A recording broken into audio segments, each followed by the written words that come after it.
Howdy, everybody. This is Clay. And I'm Lloyd. And this is Iron Sharpening Iron with the Kahler Boys. Today is August 29th. Dude, we are coming to the Thursday. end. We are just a few days away. We are 64 days away from election, and we're more importantly, three days away from dove season. That's more important. Dove season is a whole lot more predictable. And this is normal here in our part of the country. Just as dove season gets here, we always get a little rain. Yep. And I love it. I remember one year, me and you sitting on them concrete blocks in the rain. Drenched. And that was one of the best hunts. We sit there just visited. Yeah. We both had our guns. Didn't see a single dove. We saw a couple, but they had oxygen on. They were 700 foot up in the air. You know, they were the jets. And I got a feeling that opening day this year is going to be pretty much the same because it has been so hot. And I'm not seeing a lot of birds flying, man. Not except in my front yard. Well, United Regional. If we could get permission from United Regional, dude, we could limit out in about 20 minutes. If my front yard United Regional, for those that don't know, is a local hospital in town. If my front yard wasn't in the middle of our little fine town here, we could limit out in less than 20 minutes. I've got a pellet gun. We could limit out with one shot. I'm not kidding. When I leave here and I go to my house, they'll be right there at the edge of my driveway and then up through the little gravel part of my driveway. Yeah. And there'll be 30 of them. Yeah. I got a pellet gun. And they're all just hanging out. And then when I drive into my driveway, which is right exactly where they're standing, they all flare up just a little above my truck. Until you get past. And I drive back by and they do a little circle around and land right back. When I get out of the They're truck, like helicopters. little circle, just a small circle, but not much higher than my truck. And then when I get out of my truck to go in the house, they kind of turn and look at me and start walking away, but they don't fly. And they're what, 15 yards to the end of my driveway, maybe 20? We need a pretty significant cold front to hit Kansas. Yeah, push some of that down. That'll bring them down. I haven't really looked into the future cast. You know, I haven't either. Well, man, there's so much going on. What's the reason? What's the point? I know. What's the point? To maybe get excited. We have said this time and time again. There are two occupations that I know of, where you can consistently be wrong and advance in your career. And that is politics. Anybody gets paid by taxpayers. Politics and meteorologists. Yeah. Not just politics. It's anybody that gets paid by taxpayers. Right. Let's do scripture of the day. All right. We are in 2 Corinthians chapter 6. I'm just going to do a chunk of this, man. But this is good stuff right here. Paul, you remember last week, we're kind of following what I'm doing on Wednesday night. Last week, Paul said this. He said, "Now then, we are ambassadors for Christ, as though God were pleading through us to implore you on Christ's behalf to be reconciled to God. For he made him who knew no sin to be sin for us, that we might become the righteousness of God. We then, as workers together with him, also plead with you, not to receive the grace of God in vain. For he says, in an acceptable time I have heard you, and in the day of salvation I have helped you. Behold," listen to this, y'all. "Behold, now is the acceptable time. Behold, now is the day of salvation." Years ago, when I was still up in Missouri pastoring, I talked about this last night. There was a period of about 2 years. And in those 2 years, I buried 14 young people, 20 and below. Dude. From illness, from car accidents, from suicide. And that last one, I say the last one, it wasn't the last one, but the one that was the last straw. Young guy by the name of Jeremy. Love this kid. He's 20 years old, driving home from overnight shift, crossed the center lane, fell asleep, hit a dump truck. And I talked to his mom, and I talked to the parents. I've been close to that. Yeah. I've been close to that. Oh, yeah. Just the other day. I mean, I don't have a very far commute. Just the other day. Yeah. I'm coming home, and I was nodding. But you lack sleep for so long. Right. It catches up to you. It does. And I talked to the parents of several of these kids before Sunday morning. And I said, I need your permission. I want to use your child as an illustration for my message on Sunday? And every one of them said, okay. Boy, And so what to I the glory did, of God, dude. I stepped up into that pulpit and I started listing the names of these young people that had died. And I said, there's something that every single one of these kids had in common. Not one of them woke up the morning of their death and said, today's my last day. That's right. We are not promised any more time than what we've already had. To the second. To the second. And listen to what Paul says here at the end of this. Behold, now is the accepted time. Behold, now is the day of salvation. Listen, folks, if you have not trusted in the death, burial, and resurrection of Christ, you are gambling with eternity. Now is the time. You just got to ask yourself. Now's the time. How many times have you seen on a newscast, or you've read in a newspaper, or seen on other social media, right, where some young person was in a car accident driving down the road, and no fault of their own, somebody else or some a tornado of some kind of storm drowned. What's that, Lake Havasu just had some tragedy where some young people lost their lives in a flood. And they didn't go up to the lake saying, hey, man, we're going to go up there because this is our last days. They had no idea. They were having fun, running around. I recently worked a case in Holiday. Kid. That's an accident, wasn't it? Yep. His parents got him a little Camaro. He had 4 of his buddies, friends in the car. He was coming down out of Holiday. You know that long road with the sharp turn. Mm-hmm. He was doing about 90 miles an hour down that road, and he didn't make the turn, and he hit a culvert, and that car flipped 17 times, ejected 2 of the kids. Everybody in that car died except for the driver. And he's charged, isn't he? Mm-hmm. Yeah, he is. He's 17 years old. None of those kids thought today's my last day. No. And it's not just kids. No. You might be 72 years old. Today could be your last day. Well, yeah, you just never know. You don't know. Like you said, no time to including the current second. That's exactly right. Is promised. We're not promised anything more. And so if you have not reconciled yourself to God through the death, burial, and resurrection of Christ, today's the day. Now is this the time. moment is the moment. Yeah. Now is the time. Yeah. Now. I know it's heavy, but hey, man, no, it's and it needs. It is heavy. It is heavy. And I've been seeing some bunch of stuff about preachers, and it's disturbing. Yeah, it's disturbing of what we're all going through in this country, and our children are faced with, and preachers are not touching it. Yeah, they're not talking about the indoctrination of children into these cults. They're not talking about the trans the trans women or trans men, trans whatever you are. I don't even know what you're trying to say you are, but you're going to schools. Interacting with 4-year-olds, 5-year-olds, 6-year-olds. Giving lap dances. Why?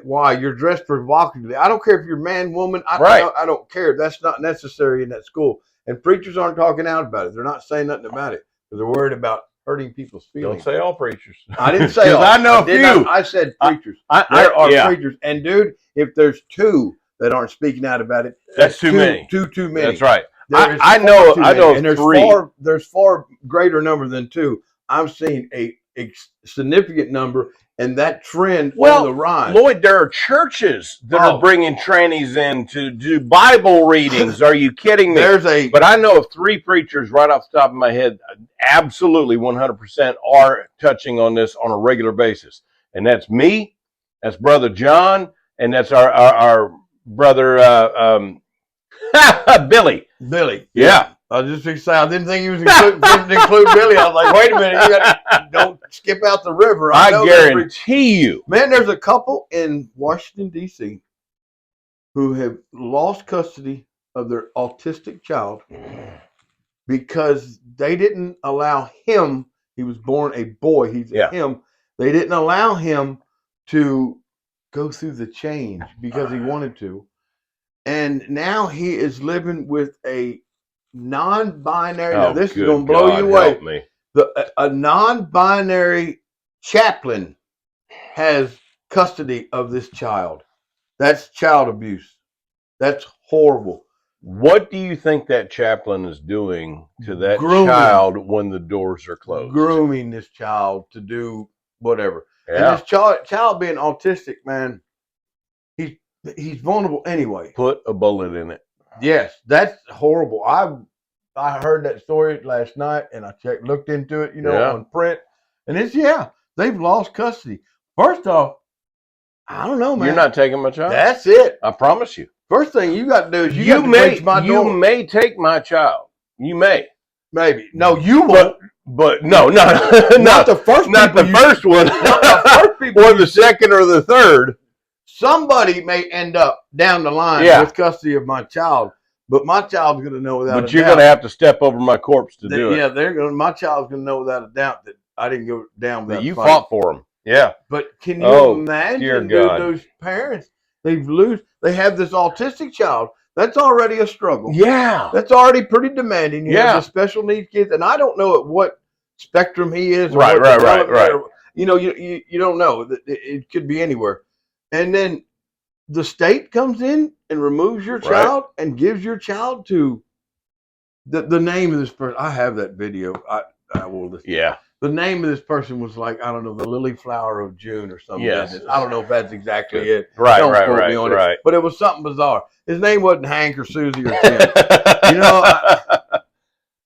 Like the Lieutenant Governor of Minnesota. She's a woman screams with a loud voice or some business. Yeah.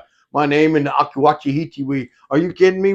She said this on a government platform. She's talking about this. I don't know, man. And you look at... That's Tim Walsh's business right there. That's a good segue to fall into what we were talking about earlier. You look at what all is going on in our nation and around the world. Worldwide. Yeah. Involving kids. And the fact is, Lloyd... let's talk about Baal. Yeah, it is the worship of Baal. Let's talk about Baal. We, as a culture, are sacrificing our children. They created a statue to Baal at the Olympics. Yeah. Well, and then what was the one from the statue they did? I think it was Marduk in the state capitol somewhere. Yeah. And that dude got arrested because he beheaded it. Yep. That dude's heroic, man. He's a firefighter, Army veteran. He's a man. Yeah, he's a man. He's a full-grown man. How symbolic is it that as you were going into the Democratic Convention, they had a baby killer machine right there? I'm telling you, man. That's not because that's what they used to do back in the ancient Planned Parenthood taco truck. Well, in the ancient times, as you went into the temple, they were sacrificing to Baal. And you would sacrifice your children so you could go worship this false god. The women would go in and sacrifice their children. The men would go in and sacrifice their ability to create children. Isn't that fantastic? And I think we should spay and neuter all of the Democrats. Well, I got into a Bob Barker there. Got into a little, there you go, a little argument. Not an argument because you can't argue. Discussion with some of these people, and they say, "Well, are you for?" We're talking about abortion, and I have one stand on it. Yeah, It's murder. It's murder. Yeah, exactly. Plain and simple. 100%. It's murder. When you intentionally take another's life, and that other has not agreed to that business. But Lloyd, it's my body, my choice. Then you should have died. Yeah, 100%. If I decide to take a life and it's my body, my choice, and that's all I consider, it's called suicide. Yeah. It's called suicide. Because it's not your body. It may be assisted suicide if somebody helps me. It's not your body. It's another body that's inside of your body. The person that dies is the same person that made the my body, my choice decision. Yeah. Not another body that's attached to it. And anyway, they said, well, would you be for forced vasectomies? And I said, no. Why would you want to do that? I said, in a vasectomy, nobody dies. Yeah. Nobody. Unless it's done, I don't know, in a third world country by Dr. Longfingers, nobody dies. Right. And if he's using a rusted scalpel or whatever, nobody's dying. And if you want to get your whatever tube tied off at 20 years old, I would try to talk you out of it, just like I would try to talk these women out of getting an abortion. Yeah. And the reason I talk you out of it is because I remember me at 20-some years old, and I was pretty stupid still. And I really didn't know. I mean, I probably still wanted to be a cowboy and an astronaut. I don't know. Right. Or, thought one day you think you're an Indian, the next day you think you're a cowboy. Right. You know, or I want to be a pirate, and then the next day you don't want to be a pirate, but too late. Your mom already amputated your leg. Right. Because she wanted to be. You felt like you were a That's pirate. right. That's right. They put you a wooden peg on there, and the next day they're like, "We got your hook. What do you mean you don't want to be a pirate? Too far, Mom." But when you puberty block them and you sterilize them and you cut parts and pieces that are healthy off of them, and it's irreversible. It's too late. Irreversible. You might as well cut that poor boy's leg off when he wanted to be a pirate. That's right. That's exactly. What do you want to be for Halloween? I want to be a pirate. All right, get the sawzall out. Yeah, it's amazing. I don't have a hook, but we can order one on eBay. We can. I'm sure Amazon has a real good deal on stainless steel hooks right now. Yeah. Oh Lord. It's sad. It's the attack of the children, dude. And it's. I get so aggravated. I know. So frustrated. I get so aggravated. And I get so aggravated with these people that are so pro-abortion. They cheer. They celebrate it. They celebrate the death of a baby. I watched a video, and I was all human beings on this planet need to watch this video. And what this video was is with. I mean, I remember when my kids were little, and we did the sonogram, and it was this crazy looking picture. Yeah. Celebrate the death of something that adorable. I mean, come on, man. Wow, that's the most vulnerable of vulnerables. I mean, any human being that wouldn't step in front of a bullet for that little child right there, and she's not my child, she's not your child. No. Even if she was a child, I didn't know who she was. Here's the funny thing about it, man. That is my partner, my partner at work. I'm a private investigator, and it is her grandbaby, and I show her Lila Ruth's pictures off like she's mine. Well, she is. Let me show you this one though. This one, I got a story. I got a story for you. All right, so Lloyd and I have a friend. His name is Brian, and Brian is a WFISD PD officer, Wichita Falls Independent School District police officer. He retired from Wichita Falls Police, and now he's a school district police. There, he was working at a. I won't name the school or anything, but because I don't want to get too many details out there. Yeah. But he's working at a junior high, and there was a teacher's aide who's pregnant. He gets a call. Oh no! Brian delivered this baby on the floor. That that was the baby. And Mama and baby are doing fine. Praise God. Yeah, Praise God. Yeah. Our buddy Brian delivered a baby. Awesome. Awesome. Oh man! But yeah, this Democratic Party that was forced upon us, they're pushing this child killing like it's a cult and a religion, and it is. It absolutely is. It is a worship of Baal. Let's talk about something different. I got something. All right. Have you seen the latest Kamala Harris Tampon Tim political ad? I maybe. Kamala Harris has been a prosecutor in a border state, and she has fought for the and in this video rules the border right now. And in this video, they show the border wall 3 separate times. Oh yeah, that's her on her platform now. Build the wall. Well, no. I'm going to correct you. It's not on her platform because she hasn't published a platform. And here's the funny thing: she hasn't said any of this stuff. It's her team that has said this stuff. But let me tell you what Kamala has said about the border wall. In 2019, she called Trump's border wall his medieval vanity project. Yes, I did see that interview with her. In 2020, she described the wall as a complete waste of taxpayer money, and it won't make any of us any safer. True. And didn't they put a giant wall all around the DNC convention? Oh, they sure did. Why? And the pro-Palestine knuckleheads that the queers for Palestine ripped it down. Isn't that cute? Oh Lord! Before that, years earlier, she criticized the wall, referring to it as stupid and un-American. And now, all of a sudden, her campaign ads feature the border wall. Well, her team. She thinks she's Ronald Reagan. Her team said that the no tax on tips would cost the government billions. billions. 2.5 months later, she said, I want to remove all the. I mean, come on, man. The funny thing is, she even directly quoted it: "No tax on tips." Yeah, and you know, here's the thing, dude. Is she, like you said, she's not saying anything. She is and not. You know, I want to play a video. I'll be interested in this this interview that they're. But I say interview. Pre-tape. Yeah, Dana Bash, who hates Trump. Yeah, Dana Bash from CNN. They're going to pre-record an interview with Kamala Harris and Tampon Tim because she's not strong enough to do it by herself. And they are going to manipulate this thing. They're going to edit this thing. Well, it's going to be a production Tomorrow in theaters, the movie Reagan comes out with Dennis Quaid. Yeah. I think Kamala Harris is trying. Do you remember? Oh my gosh, I'm so wound up. I'm bouncing from place to place. Do you remember? Oh, dadgummit. You don't remember. I do. No, I can't remember what you're not remembering. Why aren't you not remembering what I'm trying to remember? Al Gore, when he was running against President Bush. Do you remember the inventor of the internet? The inventor of the internet.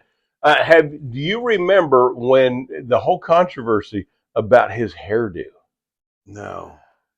He actually had a stylist come in, and he told this stylist that he wanted his hair to be Reagan-esque. So he wanted to look like Ronald Reagan. Give me the Reagan.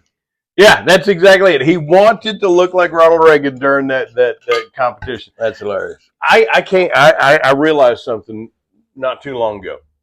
Did you know that Al Gore and Forrest Gump are the same person? Jenny, I may not be a smart man, but the polar bears are dying.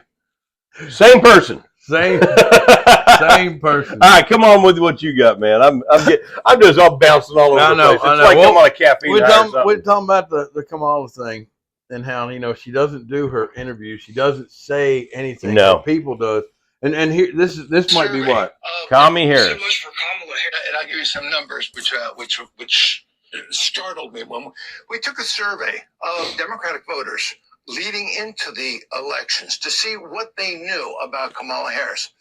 Mark, the numbers are not to be believed. 71% of Democrats didn't know that she supported reparations to atone for slavery. 86% didn't know that she supports giving death row inmates the right to vote. 73% of Democrats didn't know that she was a co-sponsor of the radical Green New Deal. 81% of Democrats didn't know health insurance is one of the most important issues out there, that she's in favor of eliminating all private health insurance. You heard me right. 71% of Democrats didn't know that she was in favor of defunding the police. 78% of Democrats didn't know that she set up the fund to bail out protesters during the 2020 riots. And I'll give you some. So no wonder she doesn't want to stand up there and talk, because if she had to, and that's why she doesn't want to do debates either by herself. If she had to explain that stuff, 81% of Democrats didn't know this about her. What if they did know it? Right. What if the 77% did know it? Would they have voted her in? Wait a minute. They didn't vote her in to begin with. She was placed in. What are you looking up, man? By my plan, by 2045, we will have basically zero emission vehicles only, 100%. By 2045. All right, let's go. And let me add one more thing, Aaron. And also, school buses. So part of my plan is that by 2030, we will have electric school buses. Now, I want to just be very clear, and I'm going to have the team talk about what transitioned last night when the state assumed responsibility over the security near the 3rd precinct, where the state secured critical assets, and where the plan going forward to ensure that tonight our buildings do not burn, our citizens are secure, and that space that we're going to create allows us to get back to the conversation of serving justice and making sure that we're not adding to that list of unheard names. And I want to be very clear and speak to that community. the very tools that we need to use to get control, to make sure that buildings aren't burned and the rule of law collapses, are those very institutional tools that have led to that grief and pain. He's blaming the police. Wow. Wow. This is something you need. Yeah. You know, I'm going to share this. I'm going to share this with y'all. Go to Hannity.com. It's Sean Hannity's website, and he has what he calls the Kamala files. Look at this. Look at this, Lloyd. All of these. Oh, Lord. And look here. It goes to page 5. There's 25 on each page, and there's page 5. These are all them in their own words. Man. We need to spread this everywhere we can. Yeah. It's Kamala Harris talking about electric vehicles. Kamala Harris talking about the wall. Kamala Harris talking about no restrictions on abortion. Kamala Harris talking about price controls. Kamala Harris government takeover. Yes. Government, if you have no private health insurance, price controls on all groceries. Yeah. The government said rent control. Ask Venezuela if that worked out. Speaking of rent control, they want to give illegal migrants $100,000 to buy a new home. Yeah. You know how much I got to buy my house? About that much? As much as I earned when I went to work. Yeah. Pouring concrete in 115-degree weather. That's how I got mine. Oh, now you're exaggerating a little bit. It was only 113. Yeah, okay. You know, I worked my entire adult life. The son. And, you know, maybe I should have gone to college. Probably hindsight 2020. But the thing of it is, even the ones that went to college, they worked and earned. Yeah. Yeah. Our brother went to college. He went to work every day. And he earned. Every day. And everybody else I know that owns a house, everybody I know that owns a house or rents a house, they work and they earn that. Yeah.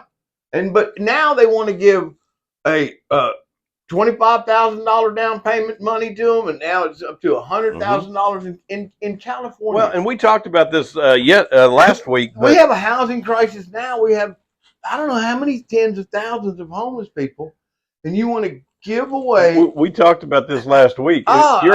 You were a home builder. Yeah. If the government comes out and you're building a $150,000 house, and the government comes out and they're handing out $25,000 checks, your $150,000 house is now a $175,000 house. That's right. That's how that works. Oh, good. Ask Venezuela how government interference with the commodities works out, man. Venezuela, where they're eating their pets to survive. Because they just doesn't, dude. Yeah. The government, hi, I'm from the government. I'm here to help. Yeah, no doubt. Yeah, come on with it. Speaking of Reagan. There you go. Yeah. I'll tell you what, man. I've quoted that so many times this week. Yeah. That's what I'm seeing. That's what I'm seeing. I'm seeing the government wanting to show up. The ATF knocking on some of these doors. We heard that you might have bought some forced reset triggers, and now they've proven they've gone the other way, and it's not illegal. They're still trying to collect them. Well, and still, did you see where there's a federal, now of course this doesn't have an effect yet, it's going to have to go through the whole process, but now they're saying that machine guns are not talked to you about that. Yeah, illegal. They are not. It's an infringement on my Second Amendment. Yeah. All Lloyd shall not be infringed. The existence of the ATF is an infringement on our Second Amendment. Absolutely, you're right. You know, there's so many things that have come down in the judiciary here recently. The Chevron rule. So many things that are brewing. All of these different decisions that have come down that are just dismantling the gun control apparatus. But here's the crazy thing about it. Kamala Harris and Tampon Tim. The weapons I carried in war. Oh man, you know, I was digging into that last night, and I thought this was last night. I screenshotted this. This was last night. If y'all want to pause your video, I want to see it. It's just last night. Yeah, he still has his rank. Yes, he does. That's Look at this. Wikipedia. That's from Wikipedia. Still showing himself. Oh, you can't see it. It's just pure white. There we go. Oh, there we go. Still showing himself as a command sergeant major. You'd think Master Sergeant Waltz is portraying himself as a command sergeant major. And you'd think after all the backlash that somebody on that team would have gone in there and changed it. But this was last night.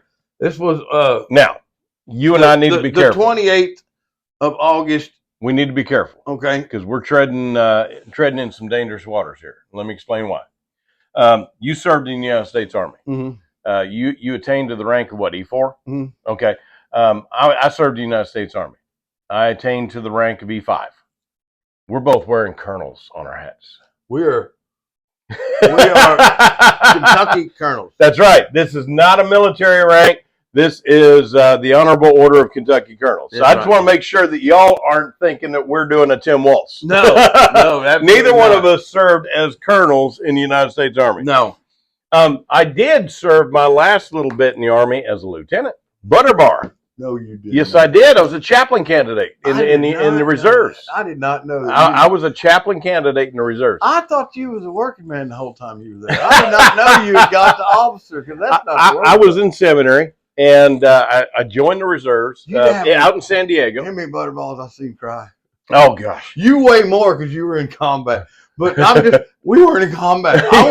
We were in peacetime the whole time I was in the military. All right, I didn't carry a weapon of war in war. I didn't. I wasn't never deployed. I had a Maudus. I know. I remember when I found it there, and I was like, I was jealous of you. I ain't lying. So. For those of you that haven't served, let me explain to you what a butter bar is. So it's the lowest. It is the lowest officer rank. It's the lowest form of an officer in the military. Yeah, it is. It is. Sorry, and it's a gold bar, and it looks like butter. And they look and act like they're about 12. Yeah, and they're scared to death, and they've just got a little bit of college education. I got so many stories, dude. I freaked one out, made him throw up. We were playing war games, out in the field. Yeah. And my buddy had caught a lizard, and I was a little bit goofballed back then, dude. I was all gooed up. What do you mean back then? Oh man, I was a little bit on the nutty side. What why do you keep saying was? I'm mellowed out. I wouldn't do this now. Well, maybe. But anyway, he had that lizard in his hand, and I grabbed that lizard from him, and I told Bill Butterball he sit down next to us to eat. It was chow time, and we was eating them dumb old MREs. Oh yeah, nasty. And I'm like, man, I said, sir, you got to get us something better to eat. This is not cutting the mustard out here. And my buddy said, here, eat this. And I grabbed that lizard, and I said, this is probably better tasting. He said, yeah, well, go ahead and get you a bite. I put him between two pieces of bread and bit its head off. Oh my gosh! And that butterball threw up and took off. He just want to run off, but that's funny. He was like, I don't know, 19. I wasn't much older. I was 20. Yeah, but there was a huge difference between the enlisted guy and that. Absolutely tender. That he didn't do nothing. That tender little butterball. He was. So let me tell you about the day that I reported for duty. All right. So keep in mind, I had done 8 years. I'd served in the Gulf War. I had a combat patch. I had a fruit salad 4.5 rows high. I had my air assault wings. And you didn't look like you were 12 either. No, I did not. And so when I got commissioned as a chaplain candidate, the day I had to report for duty, you report in your Class A's, which is your dress uniform. I walked in there with my combat patch, my fruit salad, I had my air assault wings, and a butter bar. And I had more on my chest than the company commander that I reported to. Yeah, I was an LT, man. Well, for 4 years in the reserves. Know that. Yeah. I'm not gonna call you sir though. No. No reason to. Just doctor. Oh yeah, I'll see that coming. Yeah, our buddy Gonzo. Yeah. I shared the story about how I was nominated for the Kentucky Colonel one Sunday, and Gonzo's sitting on the front row, and as I'm telling this story, he goes, "Oh my gosh!" He says, Sergeant, Pastor, Doctor, Colonel. Yeah. You're still getting called, hey man, come here. Yeah, hey man. Hey man, look here, dude. Oh man, I do have a butter bar story I got to share with you though. So my first after it's long. I'll try and condense it because I don't want to take up all our time. It's a good story though. So I graduated AIT. AIT is Advanced Individual Training in the Army. So you go through basic training, then you learn your job. And so I graduated AIT, and my buddies and I were standing around, we're patting each other on the back. You know, we made it, we did it. Yesterday I could not spell MP, and today I are one. You know, Yeah, there you go. and as we're standing around congratulating each other, the brigade command sergeant major approaches me and says, "Kahler, you've been selected for special training assignment. Do you accept?" Well, first of all, I'm an E-nothing. Yeah. I got nothing on my collar. And I'm terrified that the brigade, not battalion, the brigade command sergeant major knows my name. I know. You do not want anybody No. knowing your name. Nobody. And so, of course, I'm standing there at parade rest, and I said, "Well, what is it, Sergeant Major?" And he says, "Do you accept?" Yes. Well, Sergeant Major, you put it that way? Yeah, I guess I do. Absolutely. He had 2 E7s with him. One of them grabbed me by the arm and shoves me in a sedan. The other one goes to the barracks and packs up my stuff. You may remember this because there was a gap. They take me out to the airport there at Fort McClellan, Alabama. Take me out to the airport, and there's an Army jet sitting on the runway. And there are civilians in black BDUs with weapons. And this E7 looks at me and says, "Get on the airplane." I get out, and I go up to the airplane, and this civilian looks at me. He says, "Get in, sit down, and shut up." All right. I get in this airplane, this jet, and there's this other kid in there. He looks as terrified as I am. And we sit down, and we fly out of there to an undisclosed location, which I later found out was Fort Carson, Colorado. We picked up 2 other guys. Then we flew out of there, went to another undisclosed location that I later found out was Fort Belvoir, Virginia, outside of Washington, D.C. I graduated AIT, and I wasn't allowed to call home for 3 weeks. Yeah. I wasn't allowed to have any outside communication. Do you remember that gap? Mm-hmm. And Mom was freaking out. Dad was mad. Yeah. And so finally, I was in training for a week and a half before I found out what I was being trained for. Turns out the civilians in the black BDUs were Army CID and Secret Service. And I was being trained to be a personal protection agent. I was a bodyguard for general officers. And there were 14 of us in training, and there were 6 of us that graduated. It was rough training, man. That was tough training. Oh. But anyway, so I get to my permanent duty station at Fort Knox, and I was my first assignment. I was bodyguard for the post commander at Fort Knox, General Tate. And in General Tate's office was Command Sergeant Major Walker. Command Sergeant Major Walker would alternate uniforms because he wasn't allowed to wear his green beret tab and his ranger tab on the same uniform. This was a bad dude. This guy had he had a drill sergeant patch. He had his Pathfinder badge. He was what we called gung ho. He had combat jump wings. He had a combat scuba diver badge. I'd never seen one before. He was gung ho. In Vietnam, as a Green Beret, his job was to scuba dive upriver, assassinate enemy commanders, and scuba dive out solo missions.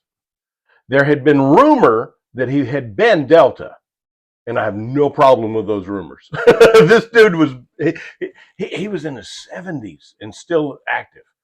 Yeah, he came. All right. So the way our office was laid out, the general's office is right here. Then there's this big bullpen. The general secretary was here. You was condensing this story? Yeah, I am. The general's aide, who was a full bird colonel, Colonel Rogers, was right here, and my desk was right here by the general's door, and then Command Sergeant Major Walker's door was over here. One day, Colonel Rogers and I are sitting at our desks, just doing whatever we're doing, and Sergeant Major Walker comes in and says, "How many one-arm push-ups do you think I can do?" Sergeant Major, I don't know. He dropped and did 50 on each arm. Then went back in his office. So here's the story. I was fixing to say, that's the setup. That's the introduction. Here's the story. This is the Reader's Digest condensed. It really is. I promise you it is. The story itself is War and Peace. So anyway, the Fort Knox is an armor base. General loved to go out. So these tankers go through all this training, and when they have qualification day, and the general loved to go out for qualification day. It was a lot of fun. And so he had told me, we're going out to qualification day. So me and Colonel Rogers, we're outside at the Humvee, and we got the map pulled out, and we're figuring out our ingress and egress. You always take a different route.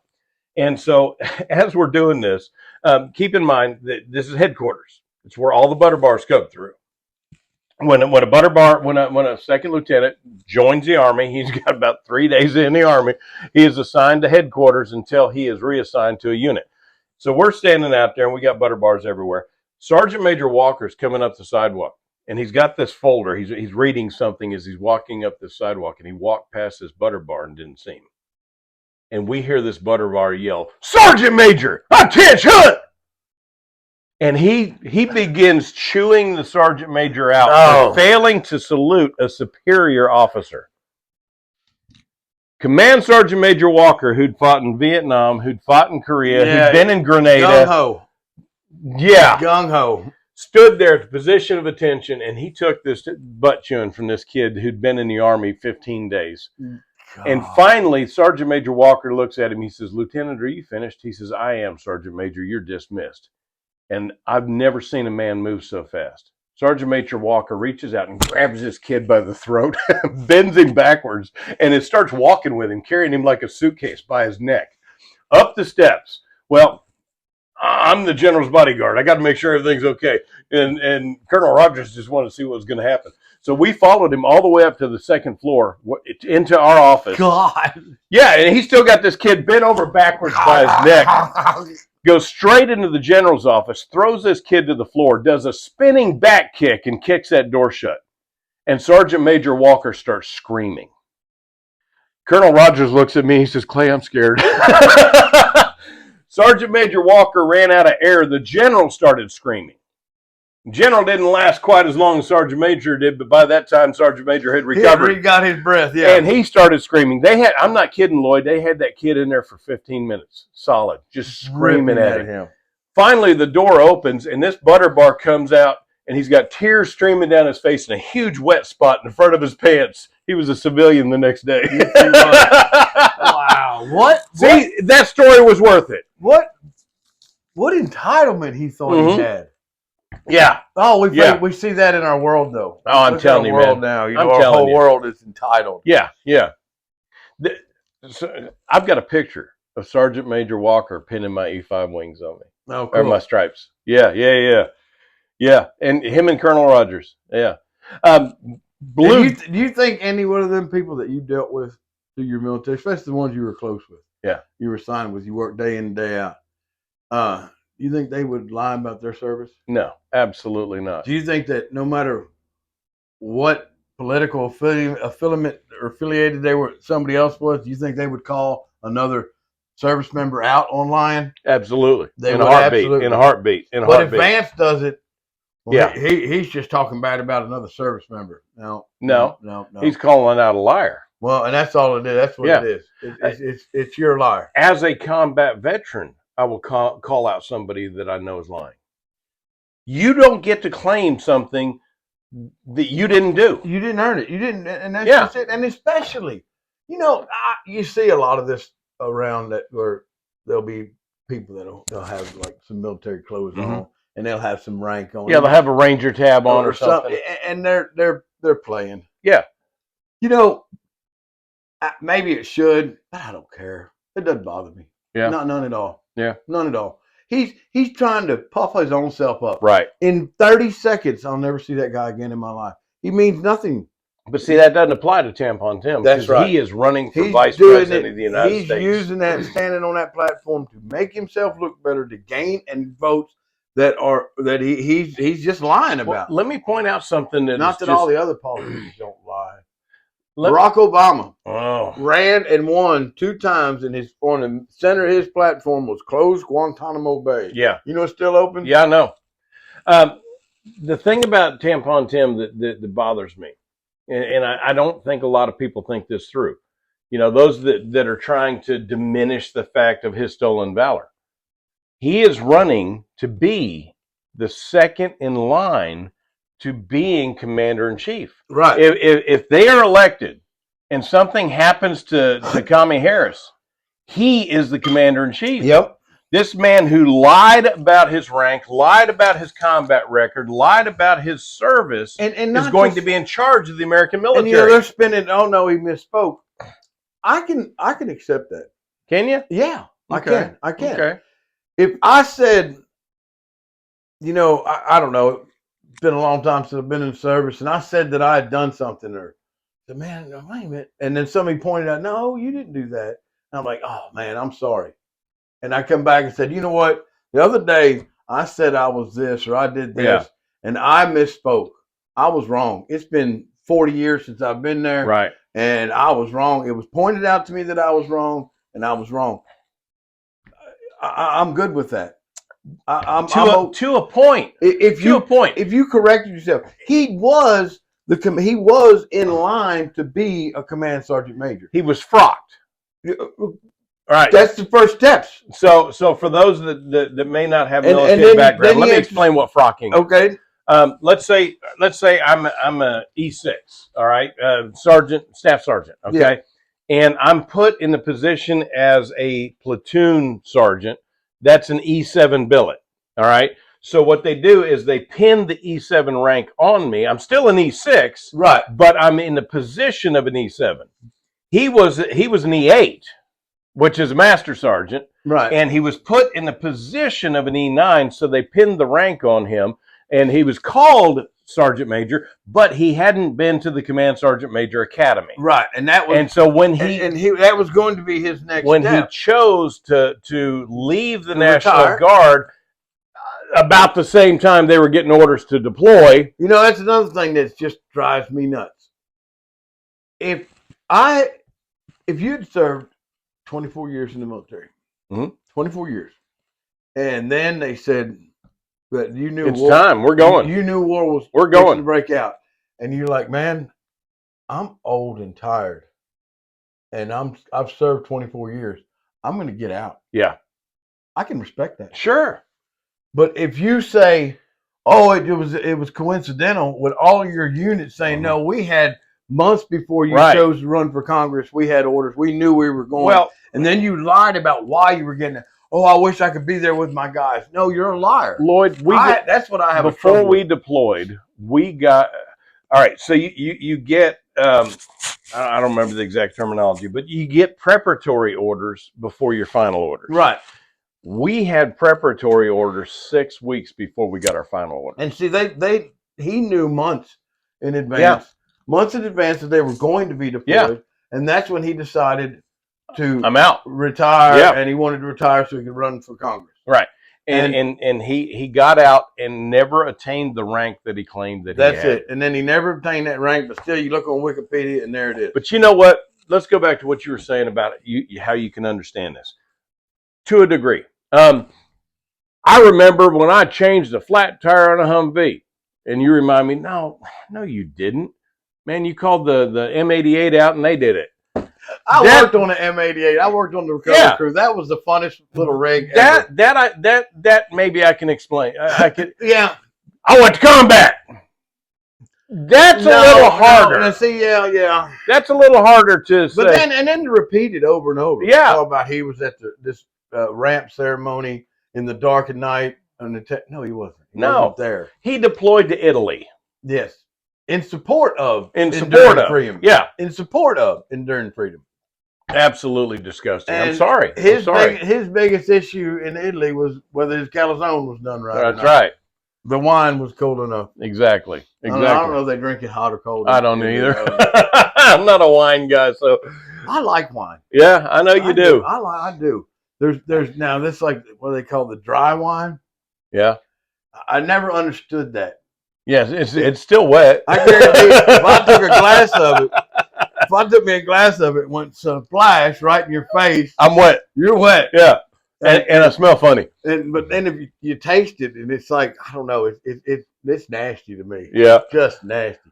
I gotta have that girly. See, girly wine. I'd always been a kind of a beer guy, and man, when I went to Germany, they served their beer room temperature over there, and it's stout. When I was at Fort Sill, I got to be real good friends with a guy. I worked with him in our little mechanic shop, and he was married to a German woman. Uh-huh.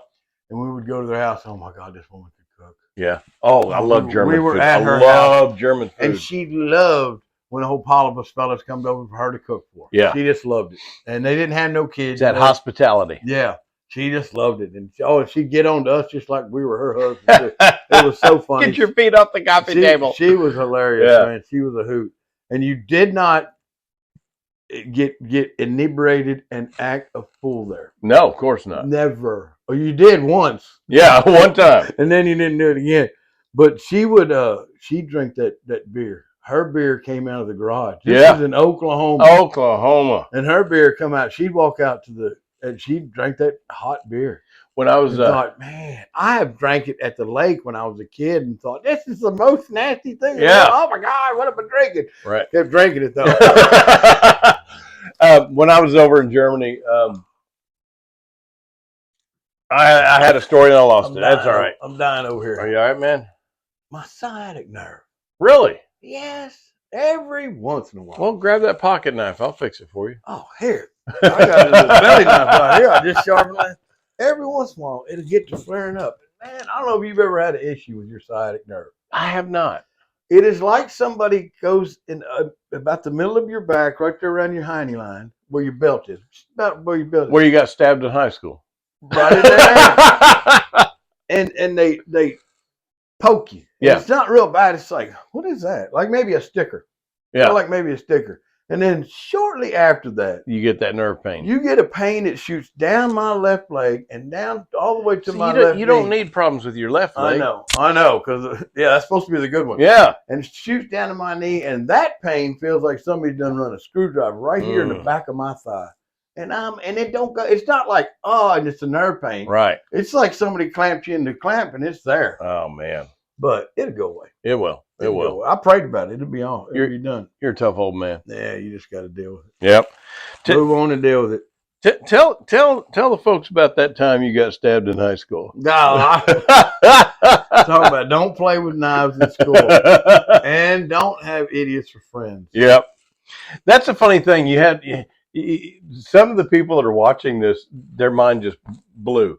What do you mean knives in school? Yeah, I know. You're not allowed to have weapons in school. You know, all throughout school, at any time, Yeah. I could reach in my pocket, just like I'm going to do now, Yeah. and pull out a pocket knife. Right. Me and Cujo were talking about this yesterday. See, I started carrying. We were reminiscing about Mr. Fight. That is a nice little one. I like that. The little case? Yeah, it is. Oh, no, it's a little buck. There you go. There you go. That is nice. Isn't that nice? I love that little knife. I do. That is just a handy dandy. And you talk about a sticker getter, boy. Yeah. Cujo and I were reminiscing about Mr. Fight. He had Mr. Fight. Cujo did. Yeah, he sure did. Wow. And we were talking about the fact that Mr. Fight had a rule. Mr. Fight was the ag teacher in Burke Burnett High School. Mr. Fight had a rule. And the rule was, if you don't have a pocket knife, you don't belong in this class. You know, we brought up pocket knife. Haven had one of our viewers talk about it when I was bringing up pocket knife. The guy that's got a pocket knife in his pocket, he's the one you need to go talk to. Yeah. If you need something fixed, done, or whatever, and you walk up to somebody. If you need someone you can count on. Yeah, and you walk up to somebody, and first thing you need to ask him is, do you have a pocket knife? Yeah. Goes, oh, no, I don't never carry a knife. Move to the next guy. If you see somebody with a clip like that on their pants, that's a good guy. I keep a knife. I kind of got a little thing with knives. Well, and you do too. yeah, I was going to say, look behind you. I got I carried several of them up there. No, this is one of my favorite knives. Yeah, your little. I just love that one. Yeah. That's handy. Oh, absolutely. Handy dandy. Yeah. Oh, man. I broke my chain. Yeah. It just happened. And my wife said, why don't you use a piece of leather? It'll last longer. It won't break. I said, because somebody can choke the life out of it. Yeah, you want something that'll break away. If it ever gets in a bind, it needs to break. I'd rather it break than, that's a strong rope you got there, fella. Yeah. When I was in law enforcement, there was a short period of time where I was in a role where I had to wear a tie. And what I did was I tied the ties. I had like 3 of them that I did up like this. I tied the ties, then I took it off, and I cut it down the back, and I put Velcro. There you go. You grab that tie and yank on it, it's coming off in your hand. Off. Yeah. You don't want anything around your neck that can become a weapon used against you. Kind of like that leather lanyard of yours. I know it. You need to come up with a breakaway on that. Hey, so we got about 6 minutes left on this podcast, and you had a theme that you wanted to go with, and we never got to That's it. all right. We'll talk about it next week, man. I got to give y'all a little, what do they call that, a teaser? Yeah. Teaser. Cliffhanger. No, cliffhanger is when you stop on a topic. That's true. And That's then true. you don't quite finish. This is That's just a teaser for next week. There we go. Tune in next week. The theme was, I don't know. Tinfoil hat. I thought that was what I ended up coming with. I was thinking about, conspiracies, or what is a conspiracy, or is there any conspiracy? Not anymore. Just kind of, but then all of it together. Last week's conspiracy theory is this week's headline. That's it. All of it together is just put your tinfoil hat on. How many times have we said that? Put your tinfoil hat on. And it's just so many things that's going on in our nation that are just don't make sense. Yeah. Just don't make sense. I agree. And whether you're right or left, whether you're American or not. Yeah. If you're over in another country, if we you're said in this, Australia, it's worldwide right now, man. I'm just talking about what we're doing. If you're in Australia looking at going on, you'd be like, man, that's weird. Just a lot of things that are weird. The shooter's body, the one that attempted to assassinate Trump. He, I don't even care to say his name. I know. I just don't. I call him the shooter that attempted to assassinate Trump.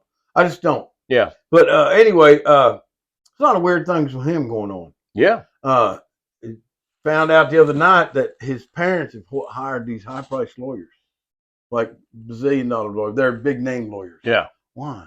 Yeah. What did they do? They haven't been charged with anything. What is going on with that? Then I found out that the FBI took that kid's body and cremated it without the releasing of it from the coroner. Right.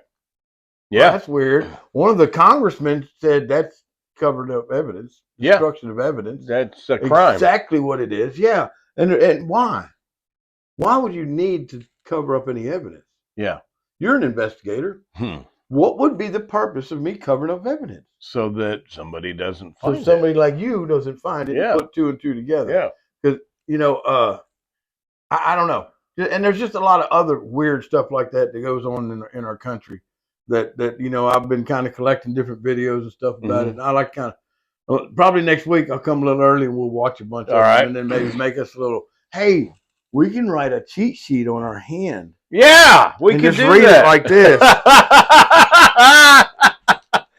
Oh man, what we need to do next week is a week like this week, except it's next. Right. It's not last. It's not this week, and it's not last week. Last week was last week, and that passage. But the week before last, last week was next week. But it's not this next week. No, it's not. Because the passage of time happens when time passes. There's one other thing that we need to touch on before we close this thing out. Okay. And there is something absolutely monumentally historic that has happened over the last 2 weeks. And it will go down in the history books, if there is a history. If we're wrong and we're not at the end of times, and there is a history, this is going to go down as one of the most amazing things in American history. And I'm not being facetious. No. I know what you're talking about. What am I talking about? You're talking about RFK and Tulsi Gabbard. You have two prominent Democrats.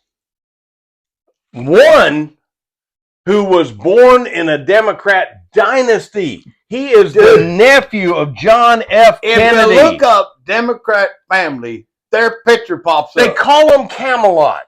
Yeah. After, King Arthur and the Round Table. Robert F. Kennedy Jr., nephew of John Kennedy, son of Robert Kennedy, came out despite their differences and endorsed Donald Trump. And then Tulsi Gabbard. You know what I've heard? I've heard it. There's been rumors of talk about Trump appointing to the FDA or the CIA. CIA. He's going to appoint him the head of the same the head of the same organization that exterminated his father. I hadn't heard that one. Well, wouldn't that be nifty? I'm telling you. I do know that Donald Trump said that when he gets into office, he's going to declassify all of the Kennedy files. He said that last time. Yeah. And then he backed out of it. We'll see. We'll see. We'll see. And the only reason you back out of it is because maybe somebody that's involved still is alive. I don't Now, know. let's talk about Tulsi Gabbard. Tulsi Gabbard, for those that may not know, well, first of all, if you don't know who Tulsi Gabbard is, you've been living under a rock. Yeah. Tulsi Gabbard was the Democrat representative from Hawaii, or senator. Was she senator? Yes, she was senator. Okay. I think. Honestly, good. One of the two. One of the two. One of the two. I know she's from Hawaii. Yeah. And she is Democratic. Well, she was. Was. On top of that, in 2020, she had a presidential campaign. She was on in the primaries. She's also a veteran, a combat veteran. And man, dude, have you seen some of the pictures of her in uniform? She's sharp. Let me tell you something. She's proud. She's got air assault. Yeah. She's got airborne. She's gung ho. She's got combat medic. She's gung ho. And she was an MP officer. She's a hero. Lieutenant colonel. She's a hero. And she's still in the National Guard. Lieutenant colonel. Tulsi Gabbard used to be anti-gun.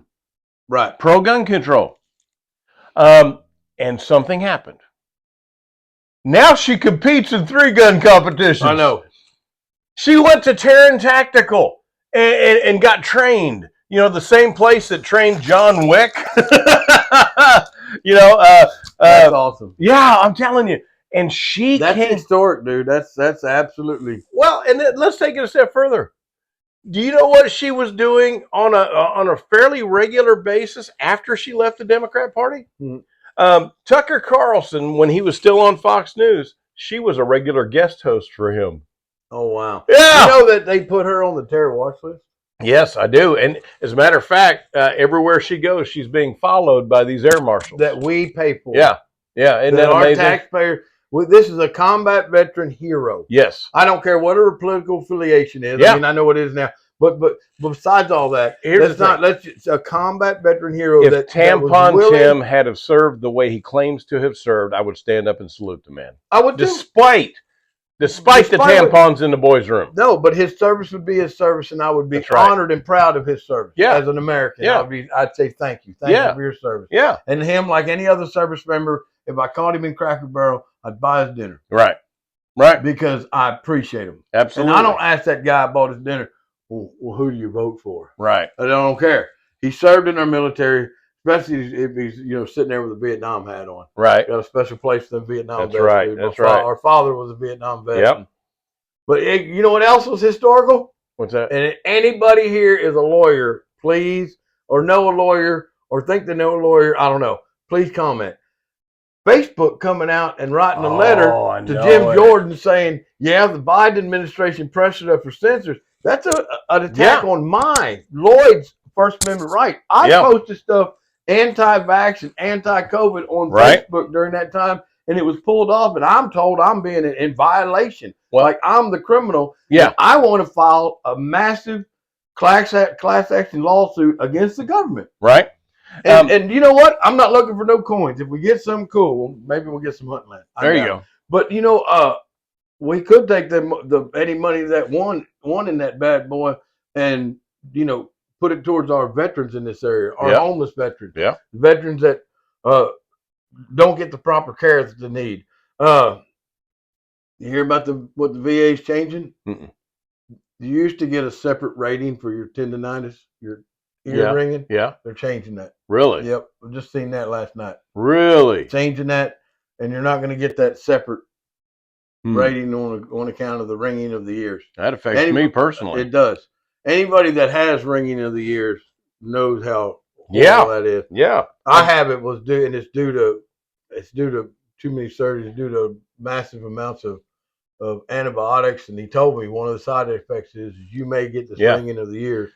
And I can't imagine, and we talked about how a lot of combat people come back with permanent ear damage, and he told me it's not going to be like that, but it'd be different, but like this. Yeah. And mine, like right now. Oh yeah. Constant. It never shuts up. I can tell. But it's been 20. I've been dealing with it for 23 years, and I'm I don't even hear it. 1991. I was in Hafr al-Batin, Saudi Arabia, which is extreme north Saudi Arabia, right on the Iraqi border. That's when you got too close to Scud, isn't it? Yeah, yeah. I told you not to well, hug them things. No, the Scud got too close to me. Let's correct that. It was a logistics base, and my truck was over here, and our tent was over here, about 400 yards away. And I'm walking from the truck to the tent, and a Scud missile landed about 300 yards to my right and blew up, knocked me to the ground, blood gushing out of my ear, this ear. And since that day, I have not heard anything out of this ear except for a constant high-pitched squeal. That's a little aggravating. And you know when it's the loudest? When my head hits the pillow. Because it's quiet. Yeah. It's if there's a lot of distracting noise, and mine ain't near as the severity of yours is, but if there's a lot of distracting noise, I never even think about it. Yeah. But when I'm trying to lay down to go to sleep, or if I'm sitting there deer hunting. Oh, yeah. When I'm deer hunting, it's all I can hear. When you're focusing on listening, yes, that's what you hear. You're tuning into something. That's all you hear. Anyway, I think that's a violation of First Amendment rights. Oh, 100%. Perpetrated by the Biden administration, admittedly. And I think there ought to be we could do about it. What about the 51 Intel people that signed a letter saying that the Hunter laptop was Russian fiction? Well, and that was part of the thing that they put on Facebook that they made them suppress with the Hunter laptop. And every bit of it is a violation of our civil rights. Yeah. And horrible. That's something else that's interesting. We're out of time, but I want to throw this out there. You throw that out because I have something I got to put in. Okay. I find it interesting. So many of these tech gurus are coming out leaning more conservative than they were 4 years ago. You know why? Because they locked that guy up. That Telegram or Instagram or whatever. Telegram. Yeah, in England they locked him up. France. Okay. Yeah. They locked him up. Yep. And all of a sudden these other guys are going, ruh-roh. Well, yeah. Yeah, but they want to lock up Elon Musk. They want Elon to come to London. Yeah. They got a warrant out for him. Oh man! Speaking of Elon, man, we're just going to keep going. Speaking of Elon, we have astronauts on the International Space Station who are trapped there. I did not know. Yeah. I hadn't heard this. Yeah, I want to dig into this. NASA took them up there. They were supposed to be up there, I think, 18 days. They've been there now like 2 months, and they're saying it'll be February before they can come and get them. They're stranded. And Elon Musk said, "I'll go get them." Yeah, I'm telling you. I just dig that guy. I'm telling you. I really do. Did you watch the whole interview with him and Trump? No. Oh man. And then check this out. Not only did Trump do an interview with Elon Musk, then he did an interview with Sean Ryan. You know who Sean Ryan is? I've seen that one. That was a good interview. I sent you a video. We were talking about that Theo guy? Yeah. I sent you a clip of him and Trump in an interview. Man. All right. So what you said you had one more thing to contribute before we close. A lot of times in this podcast, I bring up bad police. Yeah. And bad policing. Yeah. And how horrible they are. I have, somebody called me out on it on one of my social media platforms. Well, good. And they said, "Man, all you post is that." I said, "That's all I see." And he said, "Try looking for the good cops." Yeah. He said, "Instead of just scrolling with everybody else, try looking for the good cops." And I'm like, "Hey, I like that. I'm game." The algorithm. Yeah. If you're watching nothing but rodeo, right, that's what shows up. That's all you're going to see, yeah. If you watch nothing but cooking, that's all that shows up. If you watch some weird stuff and we swap them and be like, "This is all stupid, Clay." Well, that's what shows up on your feed because the algorithm. That's what I'm searching for. You're searching and looking for, and then you interact with certain videos, and that tags them in your little deal. So I did. I got searching up. And unfortunately, I didn't find near the volume that you would find of just unbelievable behavior. We could go into that for hours. But what I did find was a whole bunch of good stuff, man. Yeah. I really did. I found, and I made sure that I commented on them. I made sure I interact with that stuff. I want to see that. Yeah. I'm not anti-cop. Right. I'm anti-liar. Yeah. I'm anti-bully. Yeah. I'm anti-gang members. Right. I'm pro-accountability. Yeah. Anybody that says we don't need no police is an idiot. Yeah. He's an idiot. Well, obviously they haven't watched the documentary called Mad Max. Well, go to Aurora, Colorado right now. Yeah. And see Oh, how Lord. no police are working out. We got gangs taking over, not just motels, but they're moving into suburban areas and taking over homes. Come on. Yeah. Well, Colorado's blue, don't have no guns. Yeah. They don't like no guns in Colorado, which is bizarre to me. It's I know. Colorado. I know. It's the Rocky wild Mountains. frontier, man. Yeah. That's where Jeremiah Johnson went. Yeah. To Colorado. And you don't have no guns in I know Colorado. it. But I know it, anyway. man. But But they got weed. one of the they got a lot of that. It's Colorado High, Mountain High. That's right. But one of the ones that really, really stuck out to me was this officer pulls over a random guy. Not a random guy. This random guy had a tag or a tail light. Yeah. Was out. It was nighttime, and one of his tail lights were out. And so the officer pulls him over, and there's a video body cam, and then the other guy happened to be video and everything too. Yeah. Because a lot of people video now. Yeah. Well, man, this doesn't lie. Yeah. I can sit here with this on and ask you questions. But it can be manipulated. It can be, but still. Yeah. Most of it is just what you see. But anyway, they're videoing. And the guy comes up and he says, the reason I pulled you over, he said, you got a light out back here, passenger side, light was out. And the guy was like, oh, man, all right. He said, I'm not going to give you a ticket or nothing like that. I just want to let you know so you can get that fixed. He said, but I would like to look at your driver's license. It's a legitimate stop. Yeah. Driver's license and insurance. And, oh, yeah, no problem. Handed it to him. The cop's looking at this driver's license. He looks back at that dude. And he said, have you lived here long? The guy said, all my adult life. And he said, do you remember? And he starts talking. He said that he gave another address. Yeah. And then he said, you were an officer. And you were dispatched to the house, and the house happened to be like 3 doors down from where this cop still lives. Yeah. And he said, yeah. He said, I remember there was a mother in distress, and he said that he had delivered a child, and the umbilical was wrapped around the neck, and he had saved this kid. Yeah. Literally. Oh, boy, wow. I'm gonna shut up. Wow. Yeah. And that kid goes, That was me. Wow. And he said, and you grew up to be a cop. This guy's a retired cop. Right. And he's like, it's just awesome. Yeah. And there are some really, really, really good police. Well, like I said, our buddy Brian delivered a baby yesterday. Yeah. Brian is not egotistical moron. No, he's a good not. guy. He's a good cop. He's a good person. And that's where it starts. Yes, there we go. That's where it starts. Is you've got to be a good person. Yeah, good human being. And what we're seeing now, a lot of it is the standards have been lowered in law enforcement so much because of the lack. They have no other choice, Clay. Law enforcement doesn't have much choice. And here's why. First, you got all these politicians hollering defund, take away. I'm saying give them more money. Right. I'm saying if you want to improve the police station, train them. I know the key. Well, you got to train them right, though. Have you seen some of these training? Yeah. But first off, don't put a gun in a 20-year-old kid's hand and tell him he's in charge of the neighborhood. Right. And he can arrest anybody he wants. Right. He's an all-powerful whatever. Yeah. And don't let him be trained by some dude who thinks that way.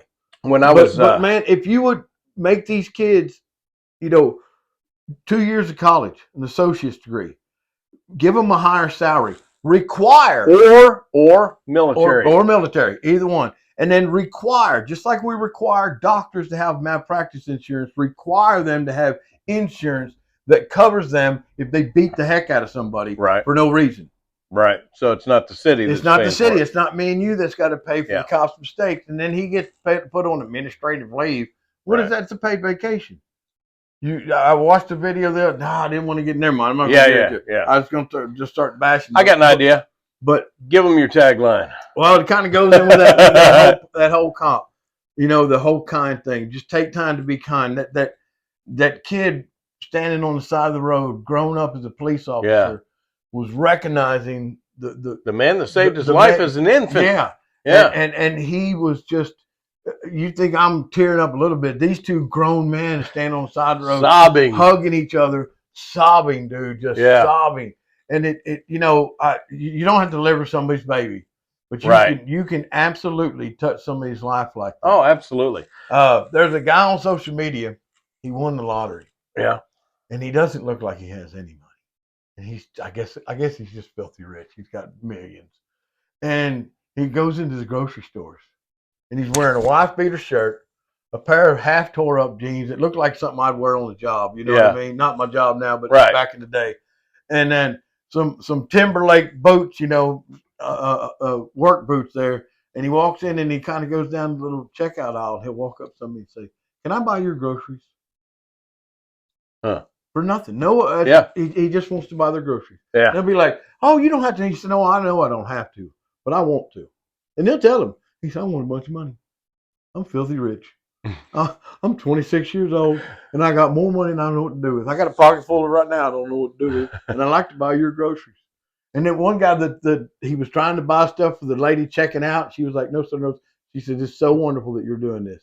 And then, of course, the 16-year-old kid, he's like, "You want some money? I got some extra. You want some?" The kid was like, "Yeah, give me some." I said, "How much you want?" "Well, you want me to peel you out of here? 20, 40, 50? He said, 50 works. Peeled out and give it to him. It's a 16-year-old kid. Yeah. But the whole idea of it is, I mean, you don't have to be the lottery winner. Just be nice. Yeah, just be nice to folks. Ask somebody about their day. Yeah. Talk to somebody in the line at the grocery store, and I don't know. Open the door for somebody. Yeah. I don't care if they get mad or not. Do it anyway.